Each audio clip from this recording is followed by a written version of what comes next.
जेको मुजादा हैदराबाद जे सिंध इलाजी जे कुतुब खाने में अञा ताईं महफूज आहे। मखदूम साहब रहमतुल्लाह अलैह फरमाइन था पिया त सखी कलंदर शहबाज रहमतुल्लाह ताला अलैह कुरान करीम जो हाफिज हो ऐं रमजान मुबारक जे महीने में मुसल्ले ते तरावियूं पाण पढ़ंदो हो। चओ सुभान अल्लाह।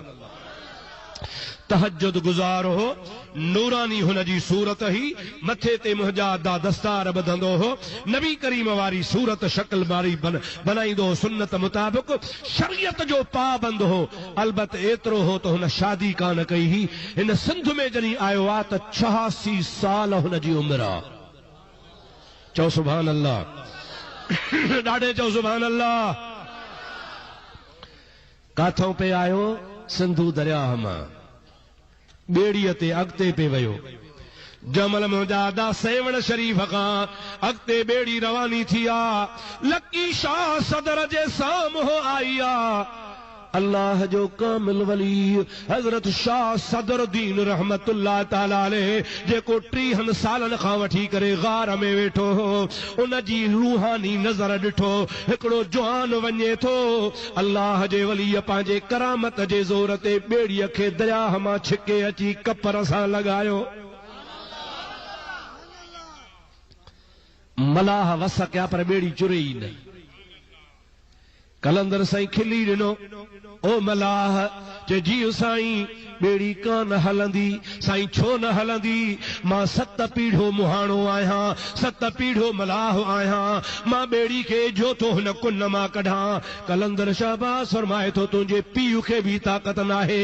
अल्लाह जे कामिल वलीअ जी नज़र जा रसा पइजी विया। हाणे बेड़ी खे ते छॾ हल त पंध हलूं था शाह सदर नेक नज़र जी ज़ियारत करे अचूं। ओ लकारियो, मां सॼी सिंध घुमियो आहियां। सॼी सिंध में लकियारी सैयद घणा आहिनि। उन खां पोइ ॿिए नंबर ते हन मुंहिंजा प्यारा दोस्त अज़ीज़ जीलानी ऐं बुखारी ऐं ॿिया पूरी सिंध में हेॾे लाड़ खां वठी करे बलोचिस्तान ताईं हलियो वञ, हेॾो लस ॿेले खां वठी करे नंगर पार कर ताईं हलियो वञ। पूरी सिंध में न अब्दुल रहीम खां पुछण मां तोखे ॻोठ ॻोठ में ॿुधायां लकियारी सभिनि खां घणा आहिनि ऐं सभु औलाद शाह सदरुद्दीन जी। कंहिंजी औलाद आहिनि? ॾाढो शाह सदर मुजादा। मां लकियारनि खे दावत थो ॾियां त लकियारी खे लाइक़ु नाहे जो शीयो थिए। ॾाढो सुन्नी पोटो शीयो ठहे थो? हाँ सही ठहंदो बाबा? न, कॾहिं बि न थींदो। ऐं मुंहिंजा प्यारा दोस्त या त चओ असांजो ॾाढो नाहक ते हो पोइ तूं भली वञी शीयो थी, पर जे तुंहिंजो ॾाढो हक़ थिए हा त हक़ वारो मज़हब मुंहिंजा ॾा क़बूल कर, नाहक वारे तरीक़े छे छॾे शाह सदर वारे तरीक़े ते हल त इंशाअल्लाह ॾाढो बि राज़ी त रसूलुल्लाह बि राज़ी। कलंदर साईं उतां पंध करे शाह सदर जे आस्थाने ते पहुतो। शाह सदर खे ॾिसी फारसी में चई शाह सदर नेक नज़र अस्ते। शाह सदर नेक नज़र अस्त। असांजे सिंध में भी चवंदा शाह सदर नेक नज़र चवंदा हो न बा। शाह सदर नेक नज़र। शाह साहब रहमतुल्लाह अलैह कलंदर साईं खे फरमायो त काॾे था वञो? कि अॻिते थो वञा, जाथे समुंड खुटंदो दरिया खुटंदो। पाण फरमाइनि था न अवां हितड़े रहो। कलंदर बि कलंदर आहे, नज़र वारो आहे। इनकार कोन कई त हा या न। ख़लीफ़े खे चई मुरीद अच जी साईं खीर जो वटो भरे आ। कलंदर साईं जो मुरीद ख़लीफ़ो वियो, खीर जो वटो भरे आयो।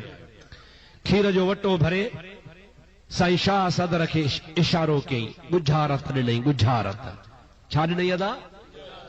गुझारत जो मतिलब आहे त साईं मूंखे तव्हां चओ था त सिंध में रहो, मां कीअं रहां? हे जीअं वटो खीर सां भरपूर आहे ते सिंध वलियनि सां भरपूर आहे। वटे में खीर जी जाइ कान्हे का त कलंदर जे रहण जी बि जाइ कान्हे का।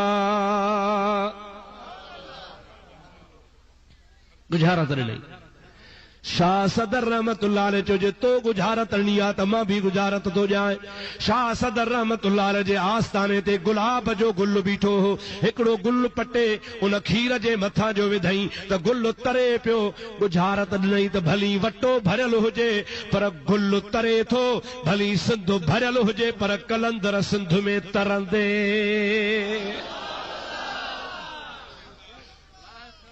अब जागो थाला निंड अथव जे खीर भरियल आ वटे में वाके खीर जी जाइ नाहे पर गुल जी जाइ आ, गुल तरे पियो। कलंदर खे मोजादा हज़रत साईं शाह सदर चयो तूं रहो हिते, तोखे मां थो रहायां।